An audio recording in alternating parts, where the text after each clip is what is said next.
Hello all welcome back to my YouTube channel. ఈ రోజు వీడియోలోని చాలా important and most requested question అనమాట. అదేంటంటే క్యాండీకి నేను సాలిడ్స్ ఎందుకు ఎర్లీగా స్టార్ట్ చేశాను అని చెప్పి. సో దీనికోసం నేను ఫస్ట్ వీడియో ఏదైతే నేను సాలిడ్స్ ఇంట్రడ్యూస్ చేస్తున్నప్పుడు ఏదైతే వీడియో ఉండిందో దాంట్లో నేను ఎక్స్ప్లెయిన్ చేశాను.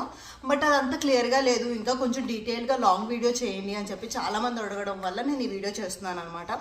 సో వీడియోని ఎండ్ వరకు వాచ్ చేసిన తర్వాత మాత్రమే మీ బేబీకి మీరు ఎప్పుడు సాలిడ్స్ ఇంట్రడ్యూస్ చేయాలి అన్నది మీరు డిసైడ్ చేసుకోండి. సో ఇది కేవలం నేను నా పాప కోసం తీసుకున్న ఒక డెసిషన్ మాత్రమే. నేను దీని అందరికీ రికమెండ్ అయితే చేయట్లేదు. వీడియో వాచ్ చేస్తే మీకు అర్థమవుతుంది మనం అసలు సాలిడ్స్ ఎప్పుడు ఇంట్రడ్యూస్ చేయాలని చెప్పి. సో ఇంక డిలే చేయకుండా let's get into the video. First solids introduce చేయడానికి నాకు వచ్చిన ఫస్ట్ క్వశ్చన్ ఏంటంటే అసలు 6th మంత్లోనే ఎందుకు మనం సాలిడ్స్ ఇవ్వాలి అని చెప్పి.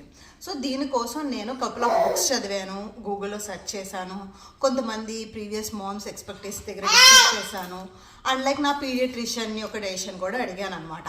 సో నేను ఇదంతా అనాలిసిస్ చేసుకున్న తర్వాతనే నేను ఒక డెసిషన్ తీసుకున్నాను. సో అదేంటంటే సాలిడ్స్ అనేది 6th మంత్ నుంచి ఇవ్వాలని ఎందుకు జనరిక్గా చెప్పారనంటే బై 6th మంత్ వాళ్ళ యొక్క డైజెస్టివ్ సిస్టమ్ అనేది ఇంప్రూవ్ అవుతుంది. అండ్ ఆల్సో ఏవైతే ఇప్పుడు నేను చెప్పబోతున్న కేటగిరీస్ ఉన్నాయో మైల్ స్టోన్స్ ఉన్నాయో అవన్నీ కూడా బేబీ అచీవ్ చేయగలరు. కాబట్టి 6th మంత్ నుంచి సాలిడ్స్ ఇంట్రడ్యూస్ చేయాలి అన్నది ఒకటి వచ్చిందనమాట. సో అవేంటంటే ఇప్పుడు మనం 1 by 1 డిస్కస్ చేద్దాం. ఫస్ట్ వచ్చేసరికి బేబీ వెయిట్ అనమాట. ఆ బేబీ వెయిట్ అనేది twice or near to twice of her birth weight. అంటే తన పుట్టిన వెయిట్ని డబల్ అయినా లేదా దగ్గరలోనైనా బేబీ గనక మైల్ స్టోన్ రీచ్ అయితే అప్పుడు మనం సాలిడ్స్ ఇంట్రడ్యూస్ చేయొచ్చు. సో ఫర్ ఎగ్జాంపుల్ క్యాండీ 3 kgsగా పుట్టింది. సో 3 kgs నుంచి తను 6 kgs వచ్చినట్టయితే కనుక నేను సాలిడ్ ఇంట్రడ్యూస్ చేయొచ్చు, అది ఏ మంత్ అయినా సరే. అండ్ ఆల్సో తను ఒక 5.5 ఉన్నా కూడా నేను సాలిడ్స్ తను తీసుకోవడానికి షీఈస్ ఎలిజిబుల్ అనమాట, ఆ మైల్ స్టోన్ రీచ్ అయినట్టు. సో ఇది ఫస్ట్ చెక్. సెకండ్ వచ్చేసరికి head and neck control. So మన బేబీస్ యొక్క హెడ్ కంట్రోల్లోకి వస్తే మనం సాలిడ్స్ ఇవ్వచ్చు. For example 3rd 4th మంత్లోని baby యొక్క హెడ్ని వాళ్ళందరూ వాళ్ళు కంట్రోల్ చేసుకోగలరు. సో కంప్లీట్ ఇట్లా అనకపోయినా they can able to lift the head. Okay, for example మనం ఇక్కడ వేసినప్పుడు ఇలా వెనక్కి వెళ్తారు కదా, they can control their head, body ఫుల్గా వెళ్ళిపోకుండా. సో అదొక మైల్ స్టోన్ అనమాట. సో క్యాండీకి ఆ మైల్ స్టోన్ 3rd మంత్ ఆ టైంలోనే షీ ఈజ్ రీచ్డ్, ఆ టైంలో తను రీచ్ అయింది. సో అందుకోసం అని చెప్పి నాకు అనిపించింది క్యాండీకి నేను సాలిడ్ ఇవ్వచ్చు అని చెప్పి. థర్డ్ వచ్చేసరికి ఓపెన్ మౌత్. ఏదైనా మనం ఆబ్జెక్ట్స్ తీసుకెళ్తున్నప్పుడు వాళ్ళ నోరు తెరవడానికి ప్రయత్నిస్తారనమాట.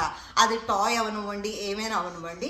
సో వాళ్ళ మౌత్ ఓపెన్ చేస్తున్నారంటే they are good to go, we're good to go అనమాట. సాలిడ్స్ మనం థింక్ చేయొచ్చు. 4th వచ్చేసరికి స్వాలో ఫుడ్. సో ఇప్పుడు మీరు బ్రెస్ట్ మిల్క్ ఇస్తున్నారు కదా, ఏదో ఒక మిల్క్ ఇస్తున్నారు కదా, మిల్క్ ఇచ్చేటప్పుడు మీరు ఆ మిల్క్ని ఒక స్పూన్లో తీసుకెళ్ళి బేబీ ఒక మౌత్ దగ్గర పెట్టడానికి ట్రై చేయండి. సో వాళ్ళు దాన్ని స్వాలో చేస్తున్నారా లేదా, అంటే మింగుతున్నారా లేదా అన్నది మీరు చూడండి. సో వాళ్ళు మింగుతున్నట్టయితే కనుక వాళ్ళకి మనం సాలిడ్స్ ఇవ్వచ్చు. సో ఇది one of the mile stone అనమాట. సో నేను క్యాండీకి చేసింది ఏంటన్నది, అసలు నేను ఎటువంటి ఫుడ్స్ ఇంట్రొడ్యూస్ చేశానని చెప్పేసి దీన్ని నెక్స్ట్ వీడియోలో నేను పోస్ట్ చేస్తాను. బట్ మెయిన్గా ఏంటంటే మనం ఎప్పుడైతే మిల్క్ నుంచి డైరెక్ట్గా సాలిడ్కి వెళ్తున్నామో, సాలిడ్కి వెళ్ళినప్పుడు వెంటనే హెవీగా వెళ్ళకుండా వాటర్ ఫామ్లోనే మనం మిల్క్ ఫామ్లోనే మనం ట్రై చేయాలన్నమాట. బట్ ఆ మిల్క్లోనే ఏదైనా గ్రెయిన్స్ అనేది సీరియల్ లాంటిది యాడ్ చేయొచ్చు. ఓకే, 5th వచ్చేసరికి కొంతమంది బేబీస్ వాళ్ళంతటి వాళ్ళే ఆబ్జెక్ట్స్ని పట్టుకోవడం, ఆ ఆబ్జెక్ట్స్ని వాళ్ళ నోటి దగ్గర పెట్టుకోవడానికి ట్రై చేయడం లాంటివి చేస్తూ ఉంటారన్నమాట. ఎగ్జాంపుల్ ఐ థింక్ 3rd మంత్లో అని అనుకుంటా బేబీస్ వాళ్ళ ఫింగర్స్ని నోట్లో పెట్టుకోవడానికి 2nd 3rd మంత్లోని చేతులు నోట్లో పెట్టుకోవడానికి లాగా చేస్తారు. సో సిమిలర్గానే వాళ్ళు మంత్ పెరిగే కొద్దీ వాళ్ళు ఏం చేస్తారంటే చిన్న చిన్న ఆబ్జెక్ట్స్ ఏవైతే ఉన్నాయో పట్టుకొని నోటి దగ్గర పెట్టుకోవడానికి ప్రయత్నిస్తారన్నమాట. సో అలాంటివి కూడా చేస్తున్నట్టయితే కనుక మనం సాలిడ్స్ అనేది ఇంట్రడ్యూస్ చేయొచ్చు. ఫస్ట్ వచ్చేసరికి గ్రాస్ప్ స్మాల్ ఆబ్జెక్ట్స్, అంటే చిన్న చిన్న ఆబ్జెక్ట్స్ ఏవైతే ఉన్నాయో వాళ్ళు ఐడెంటిఫై చేయగలరు, దాని దగ్గరికి వెళ్ళి దాన్ని పట్టుకోవడానికి ప్రయత్నిస్తారనమాట. సో ఇలాంటి మైల్ స్టోన్స్ ఏవైతే ఉన్నాయో 6 మైల్ స్టోన్స్ ఉన్నాయి. అవుట్ ఆఫ్ 6లోని నాకు almost 4-5 mile stones candy reach అయింది. సో రీచ్ అవ్వడం వల్ల నేను 4th మంత్లోనే క్యాండీకి సాలిడ్స్ అనేది ఇంట్రడ్యూస్ చేశాను అనమాట. సో మీరందరూ నన్ను అడిగింది ఏంటంటే అసలు మైల్ స్టోన్స్ గురించి ఒకసారి క్లియర్గా ఎక్స్ప్లెయిన్ చేయండి అని అన్నారు. సో దానికోసం మాత్రమే నేను ఈ వీడియో చేస్తున్నాను. అండ్ ఆల్సో నేను ఎక్కడా కూడా ఎవరిని కూడా మీరు మీ బేబీకి సాలిడ్స్ ఇవ్వండి అని చెప్పి రికమెండ్ అయితే చేయట్లేదు. నన్ను చాలామంది అడిగిన ఈ క్వశ్చన్కి మాత్రమే నేను ఆన్సర్ ఇస్తున్నాను. ఇది కంప్లీట్లీ యాజ్ అ మదర్గా నేను తీసుకున్న ఒక పర్సనల్ డెసిషన్ అనమాట.